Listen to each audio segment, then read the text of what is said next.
오늘은 구약 성경에서 말씀을 한번 보겠습니다.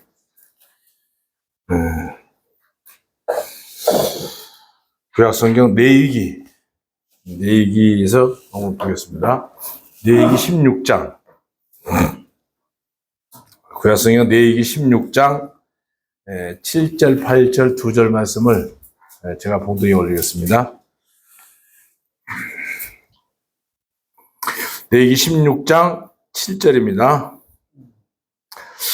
또 그 두 염소를 가지고 회막문 여호와 앞에 두고 두 염소를 위하여 제비를 뽑되 한 제비는 여호와를 위하고 한 제비는 아사셀을 위하여 할지며, 그 다음에 14절 말씀 한번 더 보겠습니다.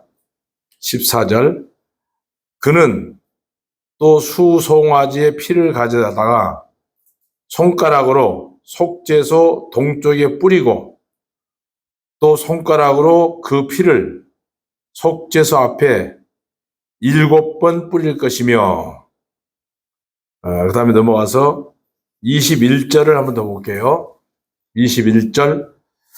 아론은 그의 두 손으로 살아있는 염소의 머리에 안수하여 이스라엘 자손의 모든 불의와 그 범한 모든 죄를 아뢰고 그 죄를 염소의 머리에 두어 미리 정한 사람에게 맡겨 광야로 보낼지니, 염소가 그들의 모든 불의를 지고 접근하기 어려운 땅에 이르렀거든 그는 그 염소를 광야에 놓을지다. 이 레위기가 좀 내용을 조금만 알고 보면은 굉장히 재미있는 책인데, 그냥 문자적으로 보면 어렵고 딱딱하고 재미가 하나도 없습니다. 그래서 사람들이 읽는 것 자체도, 그 레위기는 읽는 것 자체도 부담을 가져요. 근데 제 개인적으로 이 레위기 16장이 성경 전체에서 가장 확실하고 분명하고 너무나 정확한 복음이 레위기 16장입니다. 그리고 제가 학교에서 신학교에서 강의하면서도 가장 구원의 역사가 많이 일어났던 부분이 레위기 16장이었어요. 레위기 16장 강의하면서 많은 사람들이 구원받는 장면을 목격을 했고, 그 중에 또 우리 모임에 들어와서 지금 지체로 활동을 하시는 분들도 계십니다. 그래서 레위기 16장을 개인적으로 굉장히 좋아하는 장면인데요. 그 16장 1절을 한번 잠깐 볼게요. 1절을 보면 아마 책에 보면 제목이 있을 겁니다. 16장 제목이 속죄의 일이라고 나와 있죠. 속죄의 일. 이 속죄의 일이라는 것이 아까 우리가 예배 시간에 읽었던 요한복음 19장 31절에 보면 안식일 중에서 가장 큰 안식일입니다. 큰 안식일. 쉽게 얘기하면 이스라엘 백성의 죄가 다 없어지는 이스라엘 달력으로 7월 10일입니다. 큰 안식일로 되어 있는데 16절 서두에 보면 아론의 두 아들이 여호와 앞에 나가다가 죽었다는 장면이 아마 레위기 10장에 보면 아다고 나오다가 그 잘못된 불을 들이다가 여호와 앞에서 좀 죄송합니다만 직사하는 장면들을 우리가 볼 수 있습니다. 그 이후에 어떻게 하면은 죄사함이 확실하고 분명히 이루어질 것인가에 대한 정확한 설명을 우리에게 해주신 장면입니다. 대속죄일이라는 것은 완전한 속죄의 날입니다. 다시 얘기하면 1년에 한 번 이스라엘의 모든 백성들의 죄를 속하는 그런 최고의 날입니다. 그 최고의 날이 바로 아까 우리가 예배 시간에 읽었던 요한복음 19장 31절 말씀이, 그게 한번 잠깐 볼게요. 예배 시간에 봤지만은 요한복음 잠깐 보겠습니다. 그냥 평소에 우리가 읽을 때는 그냥 지나치고 읽기 쉬운 날인데 바로 이 날이 요한복음 19장 31절을 보면 이 날은 준비일이라 유대인들은 그 안식일이 큰 날이라고 했죠. 큰 날. 큰 날이므로 그 안식일에 큰 안식일입니다. 시체들을 십자가에 두지 아니하려 하여 빌라도에게 그들의 다리를 꺾어 시체를 치워달라 하니 그 안식일 날이 바로 역사의 주인공이신 예수님이 물과 피를 다 쏟으셔서 인류의 죄악을 대속한 날이고 지금 레위기 16장에는 이스라엘 전 민족들의 죄를 대속한 그런 날입니다. 여기 보면은 예수님 우리의 대제사장이지만은 사실은 그런 죄인이 아니기 때문에 자신의 죄를 위해서 드릴 제사는 없습니다. 그런데도 불구하고 말씀을 이루시기 위해서 먼저 자기 자신의 죄를 위하고 그 다음에 백성들을 위하여 드리는 장면이 나옵니다. 우리가 히브리서 7장 20절에 보면은 단 한 번, 주님께서는 단 한 번 드리심으로 인류의 모든 제사가 다 끝나버렸습니다. 자, 우리가 16장, 레위기 16장 돌아와서 9절을 한번 보겠습니다. 9절을 보면 아론은 여호와를 위하여 제비 뽑은 염소를 속죄제로 드리고 아사셀을 위하여 그랬습니다.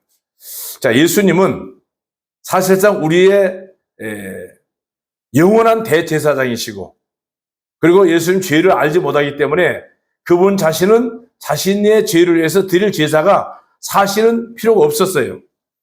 그러나 히브리서 7장 27절에 보면 주님께서 대제사장과 같이 먼저 자기 자신의 죄를 위하고 다음에 백성의 죄들을 위하여 희생 제물을 드릴 필요가 없었으니 이는 그 주님께서 그분 자신이 드리심으로써 이 일을 단번에 행하셨기 때문에 이제는 두 번 다시 왜냐하면 아까 우리가 읽었던 14절에 보면 이런 말씀이 있죠.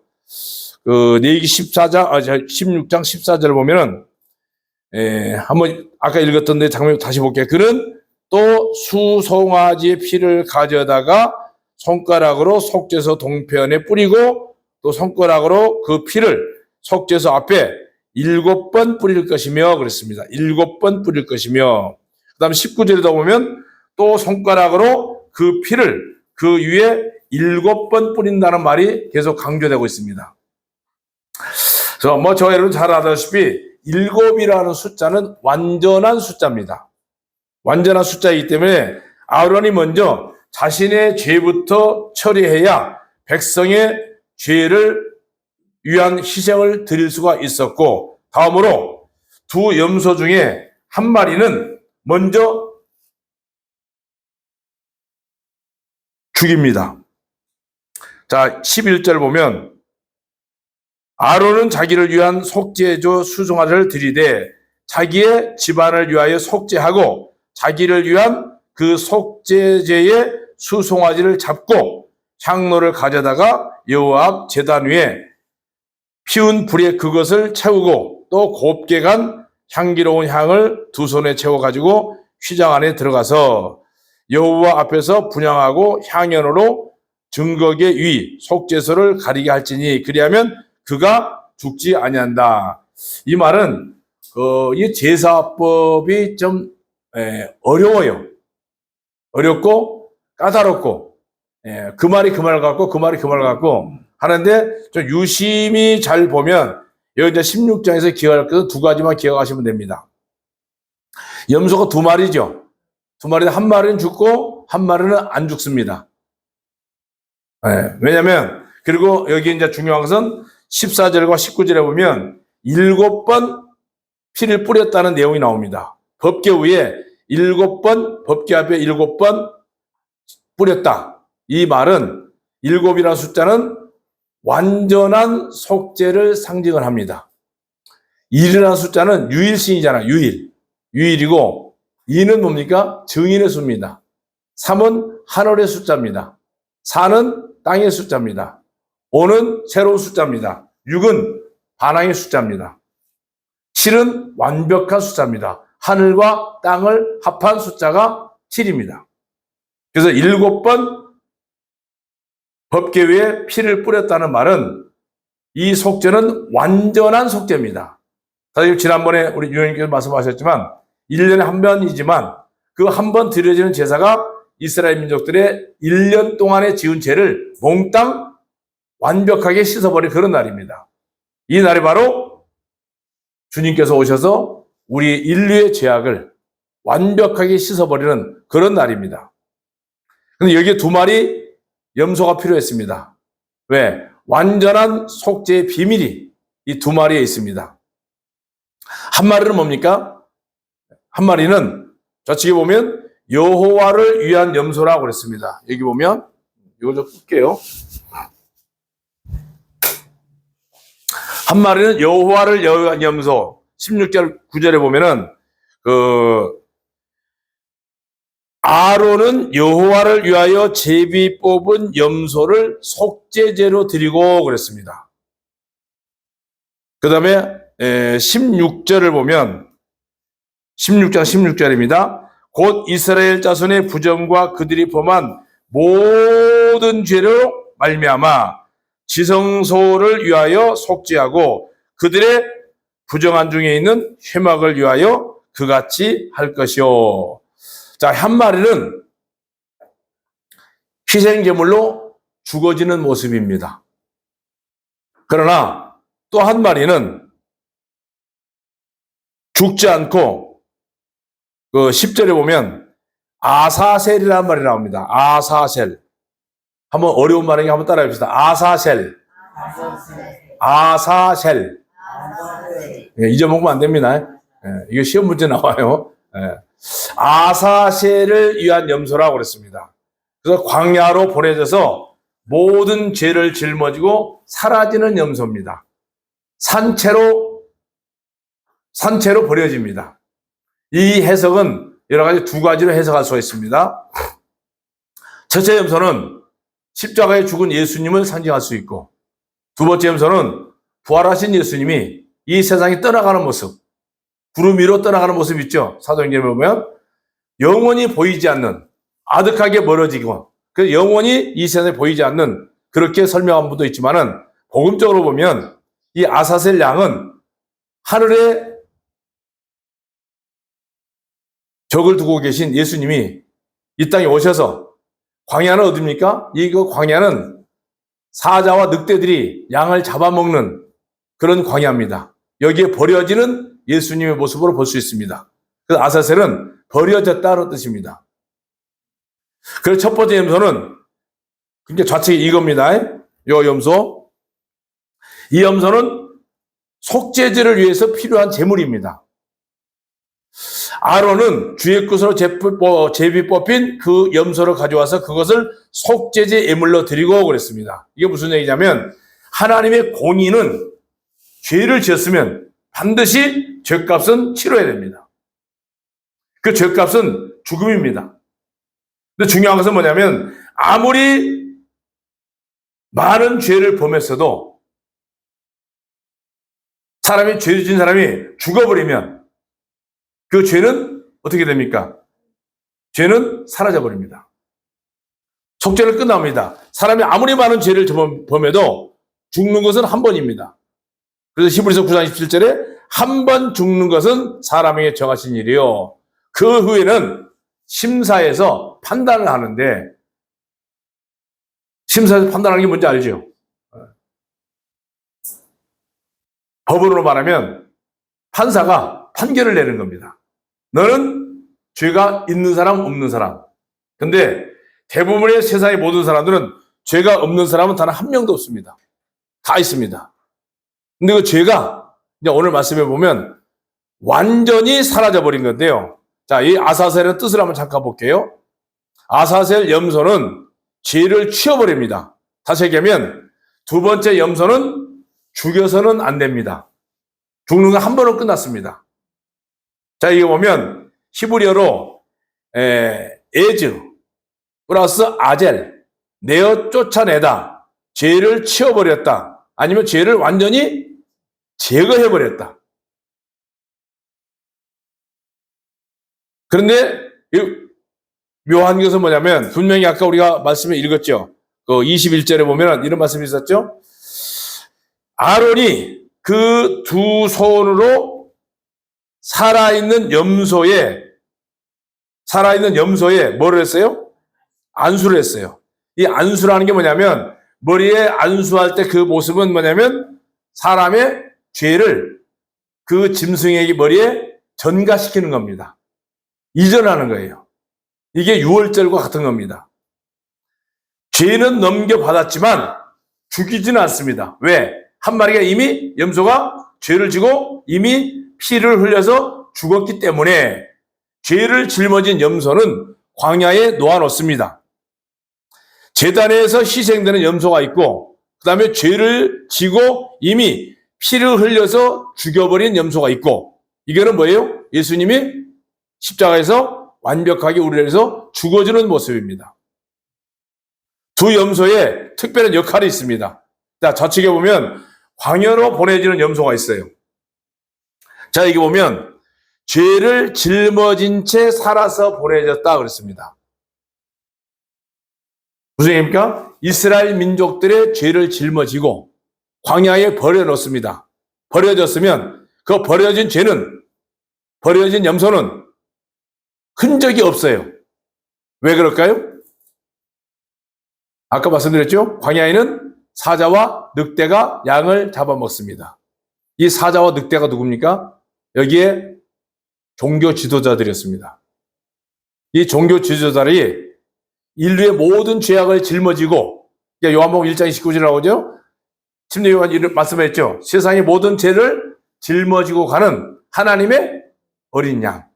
그 어린 양을 종교 지도자들이 죽여버렸습니다. 죄를 짊어진 채로 살아서 보내집니다. 아까 우리가 21절 말씀을 읽었던 것처럼 아론은 분명히 모든 백성들의 죄를 그 짐승에게 전가를 시키는 게 안수하는 겁니다. 그리고 그 죄를 짊어진 채로 광야로 보내진 아사셀 염소 22절 말씀에 염소가 그들의 모든 불의를 지고 접근하기 어려운 땅에 이르거든 그는 염소를 광야에다 버렸습니다. 이게 무엇을 가르칩니까? 아사셀 염소는 죄를 넘겨받았지만 죽일 필요는 없었습니다. 왜? 이미 한 마리가 죄값을 내서 죽었기 때문에. 한 마리 염소가 죄를 가지고 이미 죽어서 피를 흘렸기 때문에 죄를 짊어진 염소는 사람이 보이지 않는 사막 가운데 놓아두면 그때부터 사람들이 찾아도 다시는 찾을 수가 없습니다. 왜? 죄는 치워졌기 때문에 염소가 사막 광야에서 사라지면 죄는 보이지 않습니다. 주님께서는 우리 죄를 통해서 서로 멀리 옮겨졌으며 다시는 우리 죄악을 깊은 바다에 던져버렸기 때문에 여러분 생각해 보세요. 이 조그마한 모래 하나를 바다에다 던져버렸으면 그걸 찾을 수가 있겠습니까? 찾을 수가 없습니다. 똑같습니다. 예수님의 골고다의 십자가에서 7번 피를 뿌리듯 완벽하게 속죄가 이루어졌고 저와 여러분들이 받아야 될 형벌은 완전히 종결되어 버렸습니다. 이사야서 53장 5절에 보면 그가 찔림은 우리의 허물 때문이고 그가 상함은 바로 우리의 죄악 때문이라고 그랬는데 저는 이 성경을 읽을 때 우리라고 안 읽고 내 허물이라고 읽습니다. 그렇게 읽으면 가슴에 새겨지는 게 틀리더라고요. 그가 찔림은 내 허물 때문이고 그가 죽으시면 바로 우리가 아니고 내 죄악 때문에 죽으셨다.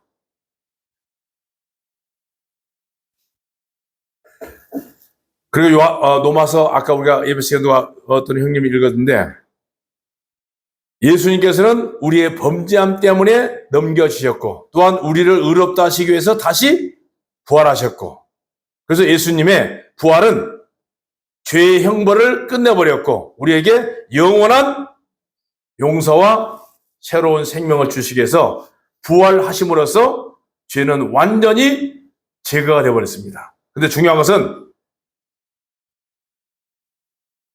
그리스도 안에 있는 자에게는 결코 정죄함이 없다고 그랬습니다. 로마서 10장에 보면. 그런데 예수님 안에서는 죄가 보이지 않습니다. 허물이 없습니다. 죄를 짊어진 아사셀 염소가 다시는 찾을래야 찾을 수가 없습니다. 그런 것처럼 예수님 안에 있는 나도, 예수님 안에 있는 형제 자매들, 모든 분들에게 나의 죄들은 영원히 보이지 않습니다. 하나님의 은혜로 완전한 용서를 받았습니다. 예수님 안에서 나는 정결하고 자유롭습니다. 이건 여러분들이 계속 되새김질해야 됩니다. 한번 머릿속에 상상을 해보세요. 내가 가지고 다니던 돌멩이 하나가, 조그마한 돌멩이 하나가, 아니 좀 큰 돌멩이라고 칩시다. 이 큰 돌멩이 하나를 태평양에 던졌어요. 가서 찾아오라면 찾을 수 있을까요? 없습니다. 그래서 하나님의 언약을 우리가 분명히 알아야 돼요. 내가 그들의 죄악을 용서할 것이며 다시는 그들의 죄를 하나님은 기억조차 안 하신다고 그랬어요. 히브리서 8장에도 보면 내가 그들의 불의에 대하여 긍휼을 베풀고 그들의 죄들과 그들의 불법들을 내가 더 이상 기억하지 아니하리라 하셨으니 그랬습니다. 근데 중요한 건요, 여러분들이 사시다 보면 내 죄가 가끔 생각이 납니까 안 납니까? 네? 그걸 생각나게 하는 게 사탄의 참소예요. 죄를 생각나게 하는 거. 근데 하나님은 절대 기억도 아니하십니다. 근데 나는 한번 여기 볼게요. 사탄의 참소는 첫 번째 뭡니까? 그것이 보이세요? 옛 죄를 끄집어내서 계속해서 뭐를 해요? 죄가 생각나게 만들어요. 이건 사탄의 강력한 역사입니다. 저도 여러분 마찬가지, 저도 마찬가지입니다. 그 다음에 두 번째 한번 읽어봅시다. 같이 시작. 우리를 한번 읽어봐요. 우리를 정죄하고 그 다음에 낙심하게 만듭니다. 이게 사탄의 훌륭한 역할이에요. 세 번째 한번 읽어봅시다. 똑같이 시작. 하나님의 은혜를 의심하게 합니다. 이런 거 많죠? 그리고 뭐예요? 연약함과 실패를 계속해서 반복하게 만드는 게 사탄의 역할이에요. 반대로 여기 보시면 하나님의 진리는 우리의 죄를 완벽하게 철저하게 용서하셨고 그 다음에 그런 저를 죄악투성인 저희를 자녀로 받아주셨고 그리고 한번 자녀는 영원한 자녀입니다. 여러분 자식들이 잘못했다고 해서 그 자식이 아닙니까? 철없을 때는 부모 속을 굉장히 많이 썩이는 경우가 있어요. 철들면 굉장히 자녀가 돼요. 애들을 키워보면요. 아이고 저걸 어떻게 철들게 할까? 저게 어떻게 내 자식일까? 그럴 정도로 참 어려울 때가 많이 있었는데 그래도 철이 들면 자식 역할은 그렇다고 해서 내 자식은 아니지 않잖아요. 그냥 자식은 자식이에요. 왜? 부모는 언제까지? 자식이 철들 때까지 기다리는 거예요. 그게 하나님입니다. 우리는 죄를 기억을 합니다. 사탄이 그 옛 죄들을 끄집어내서 우리를 괴롭히고 있어요. 그러나 하나님은 절대로 기억도 안 합니다.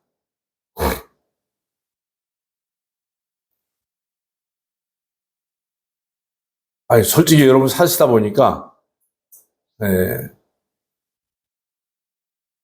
이미 다 용서받고 사함 받았지만, 가끔 그 죄가 생각이 나요, 안 나요? 안 난다는 것은 사람이 아니에요. 근데 그걸 생각을 계속 나게 하는 것이 사탄의 역사예요. 그래서 계속 사람을 나약하게 만들고, 하나님의 은혜를 의심하게 만들고, 처참하게 만들고. 자, 그 다음에 중요한 게 있습니다. 유대 제사장들은요, 속죄일에 제단 뿔에 붉은 천을 매달아 놓습니다. 그리고 속죄 염소의 피를 뿌리고 나면 아사셀 염소를 광야로 보냅니다. 그런데 희한한 것은 그 아사셀 염소를 광야로 보내고 나면 그 천이 흰색으로 변합니다. 이게 바로 우리의 죄가 예수님의 보혈로 말미암아 깨끗하게 씻기고 하나님 앞에 의롭다 하심을 얻는 그 놀라운 순간 내 마음은 하얗게 백지차처럼 깨끗하게 씻어지는 그 놀라운 은혜를 경험을 아마 해보셨을 거예요. 베드로전서 2장 24절에 보면 그가 우리의 죄를 그 몸에 담아서 나무에 달아서 십자가에 죽으셨으니 이는 죄에 대하여 죽고 의에 대하여 살려 하려 하심이라. 여기 써진 성경은 킹제임스를 써놓은 내용입니다. 자, 히브리서 그 10장 17절 너무 잘하신 말씀이죠. 더 이상 우리는 이제 죄가 완벽하게 끝났기 때문에 죄를 위하여서 제물을 드릴 필요가 없습니다. 자, 보세요. 제사와 예배 차이를 간단히 말씀드릴게요. 자, 제사는 뭡니까? 제사는 죄인이 죄 사함을 받기 위해서 제물을 바치는 게 제사예요. 그죠? 구약시대는 그런 제사를 계속해서 죄 질 때마다 반복해서 제사를 지내왔어요. 근데 모든 그 인류 제사를 완벽한 제물 대신 예수님 한 번 딱 십자가에 달리심으로써 세상의 모든 죄는 끝나버렸어요. 단 한 번의 제사로. 그렇기 때문에 더 이상은 죄를 위해서 제사 드릴 것이 없습니다. 이 말씀으로 내가 구원받고 하나님의 자녀가 된 자들이 찬양과 경배를 올려드리는 게 예배입니다. 예배는 구원받은 그리스도인들이 예를 갖춰서 하나님께 경배 드리는 것이고, 제사는 죄인들이 죄를 사함받기 위해서 드리는 겁니다. 그래서 제사를 드리고 있다는 것은 그 사람은 바로 평생을 예수 믿고 지옥 가는 사람들이고, 예배를 드리는 사람들은 이미 구원받은 그리스도인들이기 때문에 예를 갖추고 경배를 드리는 거기 때문에 차원이 다릅니다. 근데 잘못된 종교는 오늘 자기들이 드리면서 제사라고 합니다. 제사는 죄인이 드리는 거예요. 예배는 하나님의 자녀들이 아버님께 드리는 경배입니다. 쉽게 가면 자식들이 명절 때 와서 아니면 부모님 집에 와서 부모를 기쁘게 해드리는 거 있죠. 아니, 어르신들 자식들이 집에 오면 좋아요, 안 좋아요? 아니, 솔직히 해서 자녀들이 집에 오면, 한번 찾아오면 좋지요, 기분이. 혼자 살다가. 네. 그게 바로 예배예요. 자식들이 하나님을 기쁘게 해드리는 게 예배입니다. 근데 제사는 뭡니까? 죄인이 용서받으려고 부모님 앞에 뇌물 바치는 거예요. 자, 부모 앞에요, 용돈 드리는 것도 고마워서 드리는 게 있고요, 아부를 해서 드리는 게 있고, 여러분 돈 받을 때 그걸 알아요, 몰라요? 느낌으로? 잘 안 받아봐서 모르시는가 봐요. 받아본 일이 없어요. 하나님의 언약을 믿고 평안한 마음으로 우리가 예배를 드리고 교회 생활을 하는 게 뭐냐면, 내가, 한번 요거 같이 한번 해봅시다. 내가, 다 해봐요. 내가, 다 해봐요. 빼놓지 말고. 내가 죄를 기억한다고 해도 하나님께서는 절대로 기억을 아니하십니다. 내가 기억을 한다 해도 죄송하지만 하나님은 내 죄를 기억도 아니하십니다. 내가 죄를 기억한다고 하나님께서도 기억하는 것으로 절대로 오해는 하지 마시라고요. 그 사람의 생각입니다. 아사셀 염소의 실체가 바로 예수님께서 완성하셨기 때문에 내가 죄를 기억한다고 하나님께서 기억하는 것으로 절대로 오해를 하지 마세요. 그러지 마시고 하나님의 우리 머리로, 사람의 머리로, 피조물의 머리로 창조주를 이해할 수가 없습니다. 하나님은 분명히 다시는 죄를 위하여 제사 드릴 것이 없다고 그랬습니다. 이 말씀을 분명히 믿으시고 날마다 평안한 마음으로 찬송을 드리시면서 저희가 드려지는 예배는 부모님께 효도하는 겁니다. 물론 집에서 혼자 효도할 수도 있어요. 그러나 아닙니다. 동일한 믿음으로 구원을 받은 그리스도인들이 함께 모여서 함께 한 마음으로 찬양을 드리고 경배 드리는 것은 부모에 대한 효입니다. 아버님께 대한 효예요.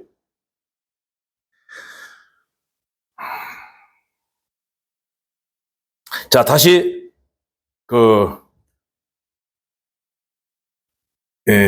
내 얘기 한번 잠깐 몇 개 보고 마칠게요. 자, 내 얘기 봅시다. 16장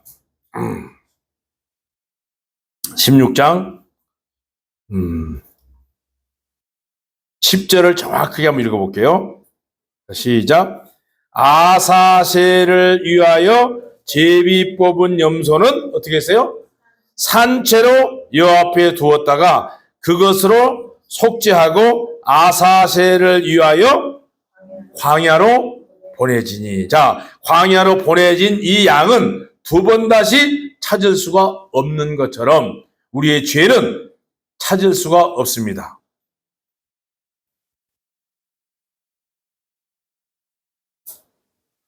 그 다음에 아까 읽었던 말씀 다시 한번 볼게요. 21절 제가 볼게요. 21절.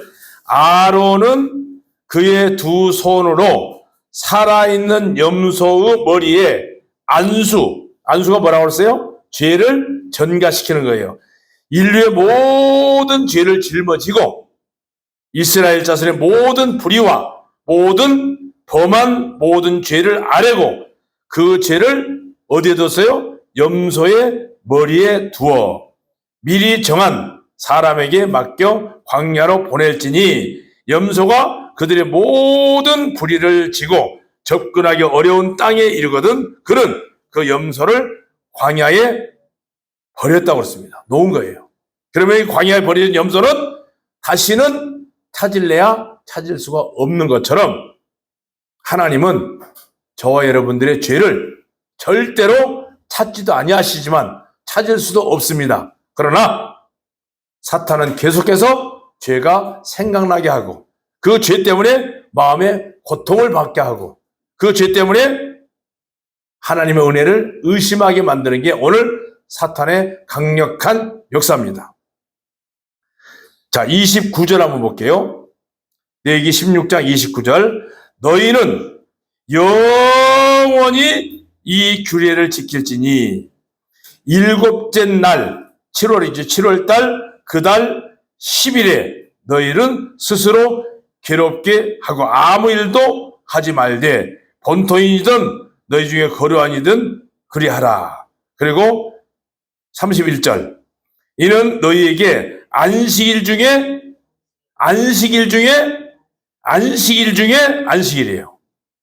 그게 요한복음 19장의 큰 안식일입니다. 이날이 바로 이스라엘 대속죄일이고 이날이 바로 예수님이 인류의 역사를 완벽하게 처리한 날입니다.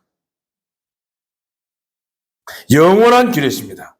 34절, 이는 너희가 영원히 지킬 규례, 영원히 지킬 규례, 1년에 한 번 속할 것이라. 근데 이 속죄를 1년이 아니고 영원히 우리의 죄를 완벽하게 처리해버렸습니다.